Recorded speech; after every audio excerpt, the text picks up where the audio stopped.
+2 പഠിക്കുന്ന ഒരു പെൺകുട്ടി ഒളിച്ചോടാൻ തീരുമാനിച്ച് ആദ്യം ചെയ്യുന്നത് എന്താണെന്നറിയോ?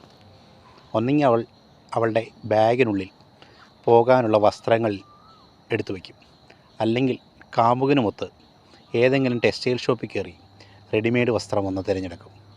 ഇങ്ങനെ റെഡിമെയ്ഡ് വസ്ത്രം തിരഞ്ഞെടുത്ത് ഒളിച്ചോടാൻ പോയൊരു കുട്ടിയെ പിടിച്ചൊരു സംഭവം എനിക്ക് ഓർമ്മയുണ്ട്. ഈ കുട്ടി അതിൻ്റെ കാമുകനായ ബസ്സിലെ കിളിയോ ഡ്രൈവറോ ഏതോ മറ്റോ ഒരാളാണ്. അയാളുമൊത്ത് ഷോപ്പിൽ വരുന്നു. ഷോപ്പിൽ വന്നിട്ട് ഈ കുട്ടി റെഡിമെയ്ഡ് ചുരിദാർ എടുക്കുന്നു.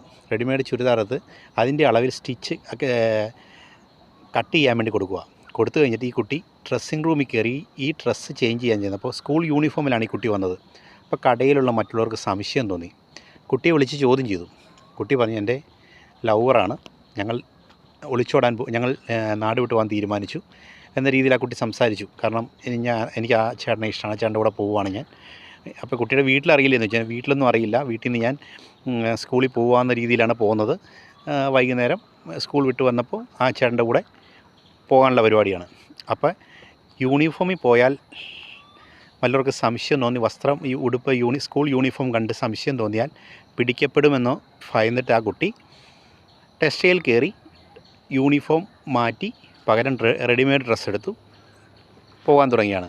അവിടെ വച്ച് ഈ കുട്ടി പിടിക്കപ്പെട്ടപ്പോൾ ആ കുട്ടി രക്ഷപ്പെട്ടു. പക്ഷേ ഇതുപോലെ പിടിക്കപ്പെടാതെ എത്രയോ സംഭവങ്ങളുണ്ട്. പലപ്പോഴും പല സ്ഥലങ്ങളിൽ ഇതുപോലെ റെഡിമെയ്ഡ് ഡ്രസ്സും മറ്റും എടുത്ത് കുട്ടികൾ കാമുകന്മാരുടെ കൂടെ ഒളിച്ചോടി പോകുന്നു.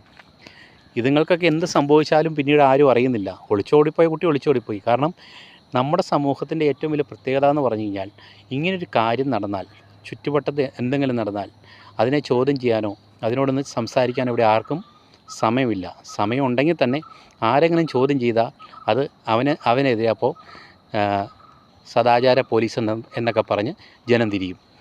അതാണ് ഇവിടുത്തെ ഏറ്റവും വലിയ പ്രശ്നം. കാരണം എന്താണെന്ന് വെച്ച് കഴിഞ്ഞാൽ, വഴിയിൽ വെച്ചൊരു കുട്ടിയെ ദുരൂഹ സാഹചര്യത്തിൽ കാണരുതാത്തൊരു ചുറ്റുപാടിൽ കണ്ടു കഴിഞ്ഞാൽ ആരെങ്കിലും ചോദ്യം ചെയ്താൽ കുറേ ആളുകൾ അവരെ പിന്തുടർന്ന് അവരെ ചോദ്യം ചെയ്യാൻ തുടങ്ങും. ഇതൊക്കെയാണ് ഇവിടുത്തെ ഒരു പ്രധാന പ്രശ്നം. അതുകൊണ്ട് തന്നെ ഇങ്ങനെയുള്ള ചെറിയ കേസുകളൊക്കെ ഉണ്ടായാൽ പോലും ആരും ശ്രദ്ധിക്കാറില്ല. ആരും കണ്ടില്ലെന്ന് നടിക്കുകയാണ് ചെയ്യുന്നത്. ഒത്തിരി കുട്ടികളിങ്ങനെ ചെറിയ ക്ലാസ്സുകളിലൊക്കെ പഠിക്കുന്ന +2നും +1നും അതുപോലെ ഡിഗ്രിക്ക് ഫസ്റ്റ് ഇയറൊക്കെ പഠിക്കുന്ന ഒരുപാട് കുട്ടികളിങ്ങനെ എവിടെയെങ്കിലും ഒരു പ്രണയത്തിൽ ചെന്ന് വീണ് അവരുടെ കൂടെ ഒളിച്ചോടാനുള്ള തയ്യാറെടുപ്പിൽ ഇതുപോലുള്ള കാര്യങ്ങൾക്ക് ഇറങ്ങി പുറപ്പെടും. പക്ഷേ ഇതിനെ ആരും കണ്ടിട്ടും കണ്ടില്ലെന്ന് നടിക്കുന്നു. പോലീസിൽ പോലും പരാതിപ്പെടാൻ ആരും തയ്യാറാകുന്നില്ല. ഒത്തിരി സംഭവങ്ങളാണ് പലപ്പോഴും നമ്മുടെ ചുറ്റുവട്ടത്ത് ഇതുപോലെ ഉണ്ടായിക്കൊണ്ടിരിക്കുന്നത്.